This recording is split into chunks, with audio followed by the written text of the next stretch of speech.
We are talking politics, a busy schedule for President Trump, a roster of phone calls with world leaders, including Russian President Vladimir Putin. He really hasn't stopped since he started.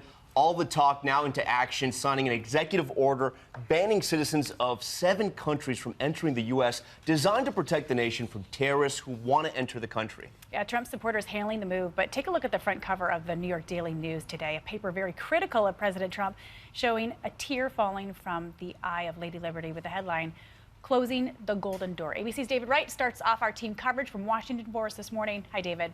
Good morning, Paula. Good morning, Tom. Quite a few headlines to cover this morning. Today, President Trump expected to have that phone call with Vladimir Putin. A lot of interest in that call for obvious reasons, and it comes in the midst of a whirlwind of meetings and phone calls in which the new administration is trying to reset America's place in the world. One big change ushered in during the president's visit to the Pentagon to swear in his new defense secretary, a sweeping new executive order that imposes new limits on who will be allowed to enter the U.S.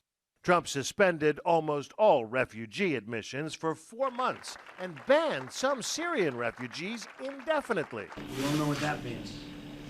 Protection of the nation from foreign terrorist entry into the United States.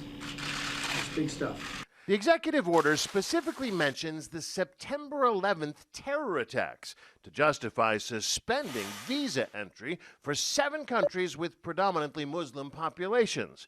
But Saudi Arabia, where 15 of the 9/11 hijackers were from, is not on the list. Neither is Turkey or Egypt, all countries where the Trump Organization does business. The order also calls for more rigorous vetting of all immigrants and visitors to the U.S. Though Trump told CBN News he'd be inclined to make an exception for Christian refugees from Muslim countries. If you were a Christian in Syria, it was impossible, at least very tough to get into the United States. We are going to help them. Senate Minority Leader Chuck Schumer tweeted, "There are tears running down the cheeks of the Statue of Liberty." He's shrinking the American greatness. We don't discriminate on the basis of religion. It's unconstitutional, it's un-American, and we believe it's unjust. The president is at pains to reassure America's closest allies. It's a great honor to have Winston Churchill back. Posing with the British Prime Minister in front of the bust of Winston Churchill that President Obama removed from the Oval Office. We pledge our lasting support to this most special relationship. Prime Minister Theresa May showed she's a quick study on how to build a special relationship with Trump. I'm delighted to be able to congratulate you on what was a stunning election victory.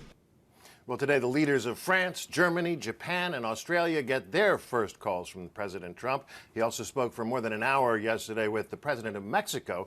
Both of them agreed not to say any more for the time being about who's going to pay for that wall. But it's his phone call today with Vladimir Putin that's got a lot of people curious. A lot of people would love to be listening in, Paula. Yeah, David, and I know that this is expected to be the first phone call since the inauguration between Trump and Putin that we know of. What are you learning about this call? Well, the call takes place at noon today. Vice President Mike Pence will be on the extension. We don't expect any bombshells. Trump has indicated that it's too soon to talk about lifting sanctions that were imposed after the annexation of Crimea. Paula? All right. Thank you very much for reporting this morning, David.